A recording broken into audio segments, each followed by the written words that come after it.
गांव पर काला धुंधल का छा चुका था।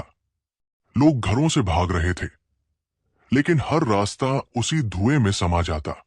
तहखाने में दीपक अपने बेटे आरव के सामने खड़ा था।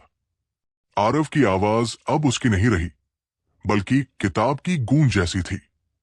तुम्हें रोकने की कोशिश मत करो पापा, ये मेरा भाग्य है, दीपक ने कांपते हुए कहा। भाग्य नहीं, ये श्राप है। मैं तुम्हें खो नहीं सकता। उसने अपने चारों ओर नजर दौड़ाई। दीवारों पर उकेरे गए चिन्ह चमकने लगे थे।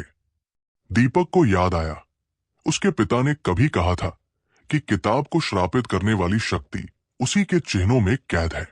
अगर वे चिन्ह तोड़ दिए जाए तो किताब की ताकत कमजोर हो सकती है। दीपक ने एक भारी लोहे की छड़ उठाई और पूरी ताकत से पहला चिन्ह तोड़ दिया। साथ ही किताब से भयानक चीख निकली। आरव जमीन पर गिर पड़ा। उसकी आंखें कुछ पल के लिए सामान्य हो गई। पा पा मुझे बचाइए, दीपक ने और तेजी से बाकी चिन्ह तोड़ने शुरू किए। हर बार किताब तड़पती और आरव थोड़ी देर के लिए वापस हो जाता, लेकिन जैसे ही आखिरी चिन्ह तोड़ने वाला था, किताब हवा में उड़ गई और पन्ने जलती आग की तरह लाल चमकने लगे। किताब चिल्लाई, अगर चक्र टूट गया तो तुम्हारा बेटा कभी तुम्हारा नहीं रहेगा। दीपक ठिठक गया।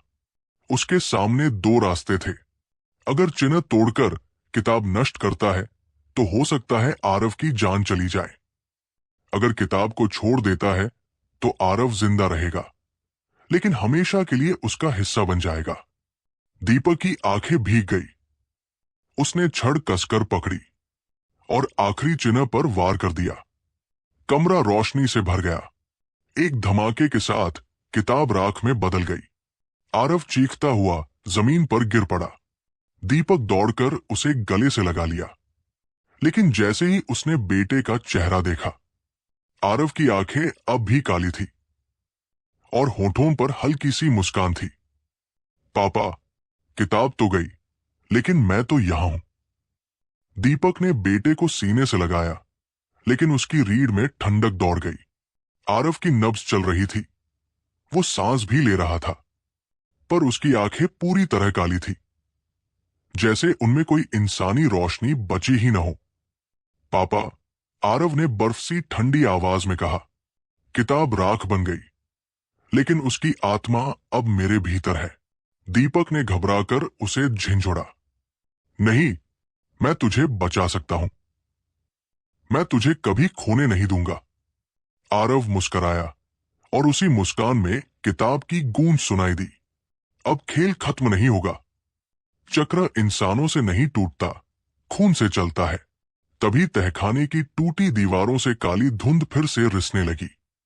गांव की हर दिशा से चीखें सुनाई दे रही थी। लोग एक एक करके उसी धुंध में घिर रहे थे। दीपक समझ गया कि किताब भले ही जली हो, लेकिन उसकी शक्ति अब उसके बेटे में जीवित है। उसके सामने एक असंभव चुनाव था। आरव को मार दे ताकि श्राप का चक्र यही टूट जाए, या आरव को बचाने की कोशिश करे, रिस्किंग कि पूरा गांव अंधेरे में डूब जाएगा। दीपक के हाथ कांप रहे थे। उसने छड़ कसकर पकड़ी और आरव की ओर देखा। बेटे की आंखें एक पल को चमकी, मानो कहीं गहराई में उसका असली आरव अब भी मदद की गुहार लगा रहा हो। दीपक चीख उठा, अगर लड़ाई है तो मैं अपने ही खून से लड़ूंगा, लेकिन हार नहीं मानूंगा। वो आरव पर टूट पड़ा। तहखाने में बाप और बेटे की भिड़ंत शुरू हुई। हर वार के साथ धुंध और गहरी होती गई और किताब की गूंज गड़गड़ाहट की तरह फैलने लगी। कोई चक्र कभी नहीं टूटता।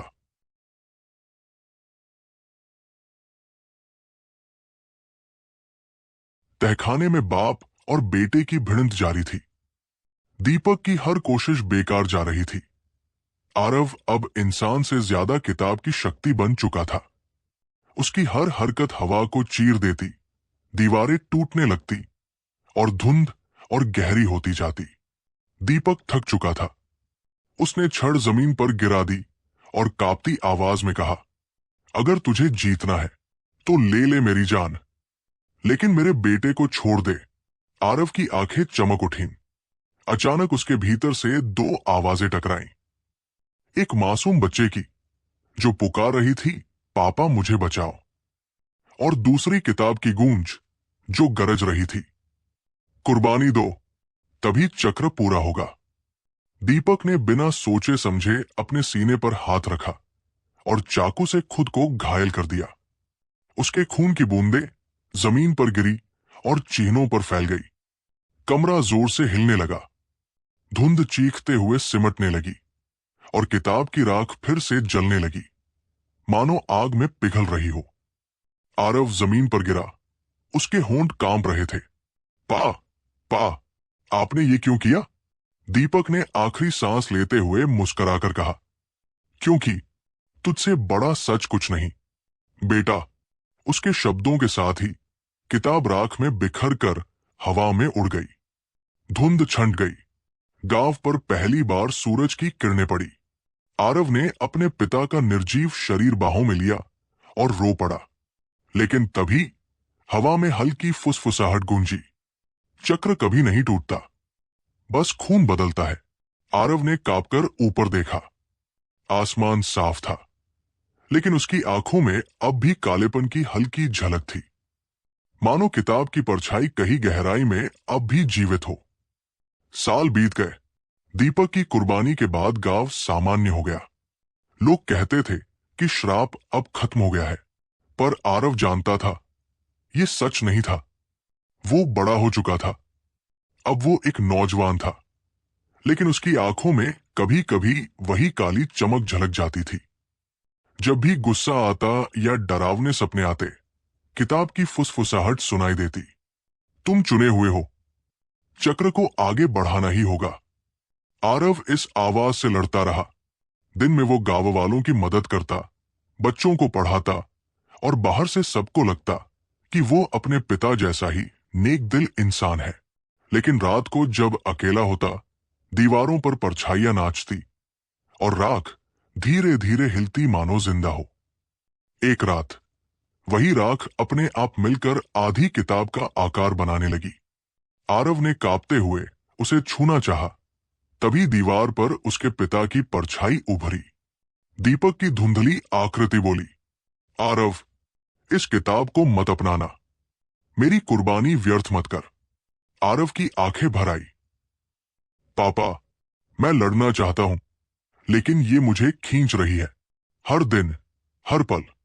दीवार पर छवि कांपने लगी। अगर तू हार गया तो गांव फिर अंधेरे में डूब जाएगा।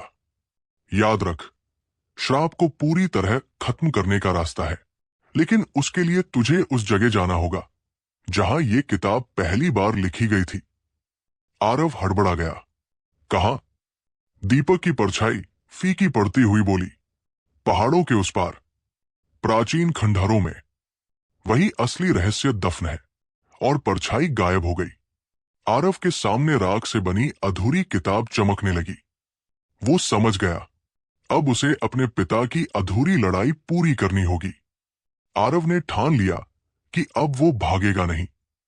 पिता की दी हुई निशानी, वो टूटी हुई चाबियों का गुच्छा, उसने अपनी जेब में रख लिया और गांव से निकल पड़ा। यात्रा आसान नहीं थी। घने जंगल, ऊंचे पहाड़ और हर कदम पर वही फुसफुसाती आवाज, तू लौटा, चक्र को कोई नहीं तोड़ सकता। कई दिनों की भटकन के बाद आरव आखिरकार उस जगह पहुंचा जिसे लोग भूला हुआ खंडहर कहते थे।